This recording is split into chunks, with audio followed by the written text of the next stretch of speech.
सत श्रीकाल। आपका भाई रकीम खान आपके सामने एक बड़ी खबर लेकर आया हूं जिससे रूबरू आप हो चुके हैं।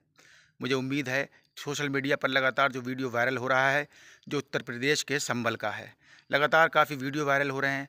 कोई वीडियो ऐसा दिखाई दे रहा है जिसमें कि कहीं आग लगाई जा रही है और सिर्फ आग ही आग और धुआं ही दिखाई दे रहा है।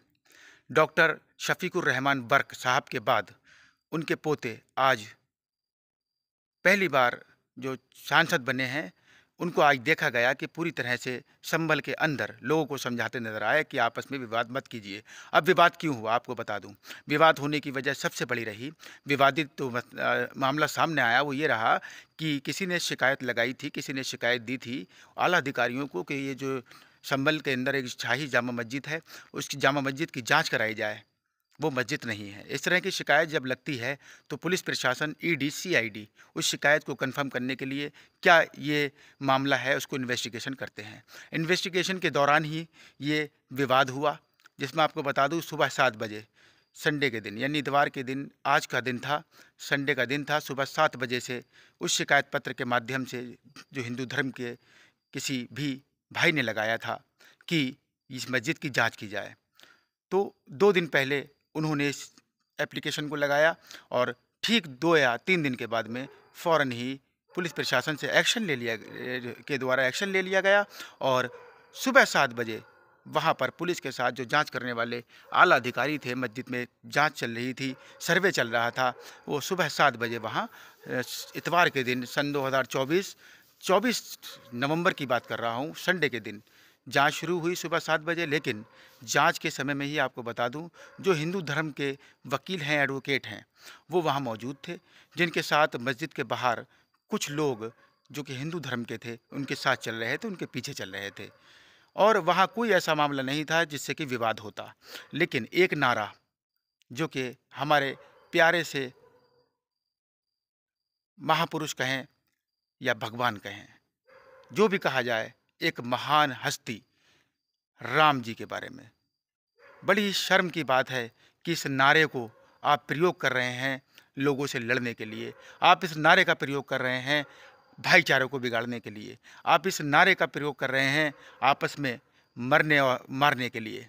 क्या है ये सब? मैं मुसलमान भाइयों से भी अपील करूंगा, कहीं पर भी कोई काम चल रहा है जिसमें पुलिस प्रशासन, सीबीआई या कोई भी किसी प्रकार के आला अधिकारी जांच कर रहे हैं और दूसरे पक्ष के लोग अगर आकर कहें जय श्री राम, तो आपको उत्तेजित होने की कोई ज़रूरत नहीं है। आप ये सोच लें कि अपने भगवान राम को वो पुकार रहे हैं, आपको अपने अल्लाह को पुकारना है, आप भी पुकारिए, लेकिन किसी भी तरह से मारपीट का मौका ना आने दें, आपस में ना झगड़ें। हिंदुस्तान की छवि खराब हो रही है। इस तरह से भाईचारे का जो तमाशा बनाया जा रहा है हिंदुस्तान के अंदर, उससे देश विदेशों में हिंदुस्तान की छवि खराब होती नज़र आ रही है। जो मुखालिफ लोग हैं, मुखालिफ देश हैं, वो ये सब देख करके खुश हो रहे हैं, हंसते नज़र आ रहे हैं। तो ये आपको सोचना चाहिए कि हिंदुस्तान को एक चमन बनाकर रखा जाए। ये हिंद है, हिंदुस्तान है, ये भारत है। यहाँ पर किसी भी प्रकार का कोई भी भाईचारा बिगाड़ने की बात ना करें। मैं आपको बता दूं कि जैसे कि मैंने आपको बताया कि शाही मस्जिद, शाही जामा मस्जिद जो कि संभल में है, जो काफ़ी पुरानी हो चुकी है, उसके लिए किसी हिंदू धर्म के भाई ने एक एप्लीकेशन उसके खिलाफ लगाया था कि ये मस्जिद नहीं है, इसकी जाँच कराई जाए और इसे देखा जाए क्या है। तो उसी के आधार पे जांच हुई। जांच होते समय संडे के दिन आज सुबह 7 बजे 24 नवंबर सन 2024 को जांच शुरू हुई। लेकिन उसी दौरान एडवोकेट जो कि हिंदू धर्म के, हिंदू पक्ष के वकील हैं, एडवोकेट हैं, उनके साथ कुछ हिंदू धर्म के लोग उनके पीछे चल रहे थे। अचानक से मामला बिल्कुल शांत था, लेकिन अचानक से वकील साहब के पीछे खड़े लोगों ने, चलते हुए लोगों ने जय श्री राम के नारे लगाने शुरू कर दिए, जिसके चलते वहाँ खड़े मुस्लिम समुदाय के लोग उत्तेजित हो उठे, क्रोधित हो उठे और आपस में विवाद शुरू हो गया। अब इस विवाद का श्रेय, भाईचारा बिगाड़ने का श्रेय किसको जाता है, कौन है इसका सरगना, ये भी पता लग पाएगा, लेकिन अभी नहीं कह सकते। इसी दौरान एसपी संभल, आपको बता दें एसपी साहब ने, जिन्होंने खुद अनाउंसमेंट किया, साथ में जो सीओ हैं अनुज कुमार चौधरी ने भी अनाउंसमेंट किया कि आप अपना फ्यूचर ख़राब ना करें, आप पथराव ना करें, आप झगड़े ना, आप अपने अपने घर में चले जाएं, नहीं तो आपका फ्यूचर ख़राब होगा। ऐसा उन्होंने क्यों कहा, मैं आपको बता दूं, पुलिस की तरफ से पुलिस की तरफ से आंसू गोले छोड़े गए, पुलिस की तरफ से आंसू गोले छोड़े गए, पुलिस की तरफ से जब बात नहीं बनी आंसू गोलों से, पथराव पुलिस के ऊपर होता रहा, जो कि क्लियर दिखाई दे रहा है। मुस्लिम समुदाय के लोगों ने पुलिस प्रशासन पर पथराव किया, लेकिन आपको बता दें पुलिस प्रशासन ने पथराव क्यों किया, वो भी अपने आप में एक बड़ी बात है। पुलिस प्रशासन के ऊपर जो पथराव किया गया वो क्यों किया। उसके बाद पुलिस ने आंसू गोले छोड़ने के बाद में आपको बताएं लाठी चार्ज भी किया, डंडे भी बरसाए, लेकिन लोगों में क्रोध खत्म नहीं हुआ। क्रोध खत्म नहीं हुआ। क्रोध क्यों खत्म नहीं हुआ पुलिस के लिए? क्योंकि जिस तरह से जय श्री राम के नारे लगे थे, वहाँ पुलिस प्रशासन को जय श्री राम के नारे लगाने वाले लोगों को रोकना चाहिए था, कि मालूम होना चाहिए कि इस तरह से विवाद हो सकता है। तो ये चीज़ सामने क्यों आई, जबकि वहाँ पुलिस प्रशासन मौजूद था, पुलिस प्रशासन की निगरानी में जाँच चल रही थी। अब साथ ही साथ आपको बता दूँ, वहाँ के एसपी और सीओ अनुज कुमार चौधरी ने जगह जगह खड़े होकर के चल करके माइक से अनाउंसमेंट किया कि आप अपना फ्यूचर ख़राब ना करें, आप ये पथराव ना करें। लेकिन लोगों को गुस्सा सबसे ऊपर चरण पे था और मुस्लिम समुदाय के लोगों ने पुलिस पर ही पथराव शुरू कर दिया, जिस दौरान आपको बता दूं 2 मुस्लिम समुदाय के लड़कों की मौत हो गई, गोलियों के शिकार हो गए। गोलियां कहाँ से चली, किसने मारी, इसकी भी पुष्टि हो रही है। लेकिन जो गोलियां उनके लगी हैं पूरी तरह से उन्हें रोकने के लिए नहीं, बल्कि उन्हें जान से मारने के लिए फायरिंग की गई थी। अगर उन्हें रोकना होता तो गोली उनके पैर पर भी मारी जा सकती थी, लेकिन उन्हें ख़त्म करके ये दिखाना था कि देखो हम क्या कर सकते हैं। तो इस तरह की जो वारदातें सामने आ रही हैं, ये अपने आप में किसी के माँ का लाल छीन लिया जाता है। यहाँ मुस्लिम धर्म के लोग मरे हैं, इससे मतलब नहीं है। मुस्लिम धर्म के मुस्लिम समुदाय के लड़के नौजवानों की मौत हुई है, इससे मतलब नहीं है। लेकिन सबसे बड़ा मतलब ये है कि यहाँ हिंदू समुदाय के ये ऐसे नौजवान लड़के उनकी माँ से छीन लिए जाते, या उनके साथ ऐसा होता तो उतना ही दिल हमारा तब भी दुखता। लेकिन आज जो कुछ हो रहा है, बहुत निंदा करता हूँ कि किस तरह से आपस में भाईचारे को बिगाड़ने की कोशिश की जा रही है और आप भोले भाले लोग आपस में लड़ रहे हैं। एक शाही मस्जिद आपको बता दूं, जिस पर 100 साल से अधिक सालों से नमाज पढ़ी जा रही है, जिसमें जो कि एक मस्जिद है, उसको आप सर्वे करा रहे हैं। ठीक है, सर्वे हो रहा है, सर्वे चल रहा है, लेकिन माहौल को बिगाड़ने की कोशिश की जा रही है। क्यों जय श्री राम के नारे लगाए जा रहे हैं जहाँ ज़रूरत नहीं है? मैं तो कहता हूँ मुसलमान भाइयों से कि आप भी ख्याल रखिए, अगर जय श्री राम के नारे लग रहे हैं तो आप बिल्कुल ना बात करें, क्योंकि वो अपने भगवान का नाम ले रहे हैं। लेकिन जो गलतफहमी लोगों के दिल में भरी हुई है उसे नहीं ख़त्म किया जा सकता। तो उस जो 3 लड़के आज मरे हैं, जिनकी मौत हुई है, 2 तो हैंड टू हैंड ख़त्म हो गए थे, जिसकी न्यूज़ मुझे मिल चुकी थी। एक हॉस्पिटल में था, सुनने में आ रहा है कि उसकी भी डेथ हो गई है, और 3 लोग गोलियों का शिकार हुए हैं।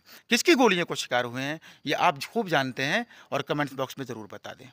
तो बस यही कहना चाहता हूँ कि जिस तरह से संभल के अंदर लगातार ये विवाद चल रहा है, इसको रोकने के लिए दोनों पक्षों को समझाया जाए। अगर लाठीचार्ज किया जा रहा है तो दोनों पक्षों पर किया जाए, ना कि एक पक्ष पर। अगर आप फायरिंग कर रहे हैं खुले तौर पर तो फायरिंग हवा में करें, लोगों को ना मारें। ये मासूम लोग हैं, ये मासूम लोग हैं, जैसा इनके दिमाग में आता है ये वही करते हैं। इनकी मासूमियत, मैं आपको बता दूं, अगर इनकी मासूमियत नहीं होती, ये मासूम नहीं होते, तो कभी पुलिस पर पथराव नहीं करते। क्योंकि पुलिस प्रशासन अपना काम कर रहा है, और पूरी तरह से पुलिस प्रशासन की जो जिम्मेदारी है उसे निभाते हुए पुलिस प्रशासन अपना काम करेगा। पुलिस पर पथराव करना ये अच्छा नहीं था, लेकिन पथराव का जवाब गोलियों से जिसने भी दिया है, ये 3 लड़के, 3 नौजवान उनकी माँओं से छीने गए हैं। क्या बीत रही होगी उनके परिवार पर, जिनकी आज मौत हुई है? किस तरह से विलाप कर रहे होंगे परिवार वाले? तो इन पर भी रहम किया जाए, और पुलिस प्रशासन से अनुरोध करता हूँ कि इस तरह से जो विवाद चल रहा है, ये दोनों पक्षों को समझाने की ज़रूरत है, ना कि सिर्फ एक पक्ष पर। सीओ अनुज चौधरी जी, आपसे अनुरोध करता हूँ, मैं जानता हूँ कि आप एक महान अच्छे इंसान हैं, और आप धर्म के आधार पर काम नहीं करते, आप सच के आधार पर काम करते हैं, आप ईमानदार हैं। एसपी साहब भी संभल ज़िले के ईमानदार हैं।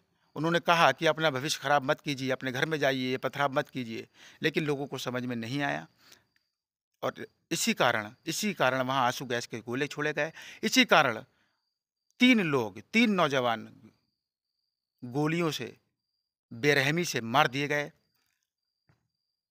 खत्म कर दिए गए। ये विवाद को ख़त्म करने के लिए उत्तर प्रदेश सरकार से अनुरोध है, कुछ उपाय किया जाए, और पूरी तरह से उपाय करने के बाद जो चल रहा है, जिस तरीके से हो रहा है, ये सब रोका जाए, और संभल के अंदर सही निर्णय लेते हुए निष्पक्ष जांच की जाए मस्जिद की, और निष्पक्ष जांच में सच्चाई के साथ जो आता है वो दिखाया जाए, और पूरी तरह से ये सामने लाया जाए कि वो मस्जिद है या नहीं है, और इस तरह के जो विवाद हो रहे हैं इसके बारे में सोचा जाए और दोनों पक्षों की बात को सुनते हुए काम किया जाए, एक पक्ष की बात ना सुनी जाए। मैं ये नहीं कह रहा कि आप पुलिस प्रशासन, उत्तर प्रदेश पुलिस प्रशासन, संबल पुलिस एक पक्ष की बात सुन रही है, मैं ये नहीं कहता, लेकिन आपकी मौजूदगी में जय श्री राम के नारे मस्जिद के पास खड़े होकर लगाए जाएँ तो इसमें दूसरे धर्म के इंसान की आस्था पर ठेस पहुंचती है। तो इस तरह के काम ना करें मेरे हिंदू भाइयों, आपसे भी रिक्वेस्ट है। आपको जो हमारा है वो आपका है, और जो आपका है वो हमारा है। आप हमारे दिल से लगकर, हमारे सीने से लगकर रह सकते हैं, आप हमारे भाई हैं। जितने भी, मैं एक मुसलमान हूँ, लेकिन अपने हिंदू भाइयों से कितनी उनसियत रखता हूँ, कितनी मोहब्बत रखता हूँ, ये आप वीडियो देख रहे हैं जानते होंगे।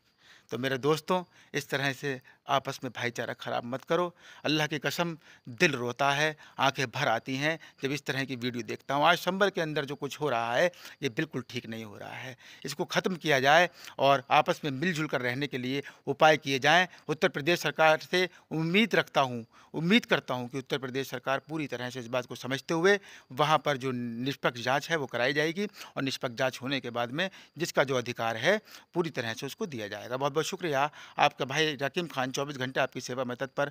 वीडियो को शेयर करें और ज़्यादा जानकारी के लिए हमसे जुड़े रहें, आगे आपको वीडियो मिलती रहेगी। चैनल को सब्सक्राइब कर लें और ज़्यादा से ज़्यादा कमेंट में ज़रूर बताएं जो कुछ मैंने कहा वो कहाँ तक ठीक था। आदाब, नमस्कार, सत श्री अकाल, जय हिंद, जय भारत।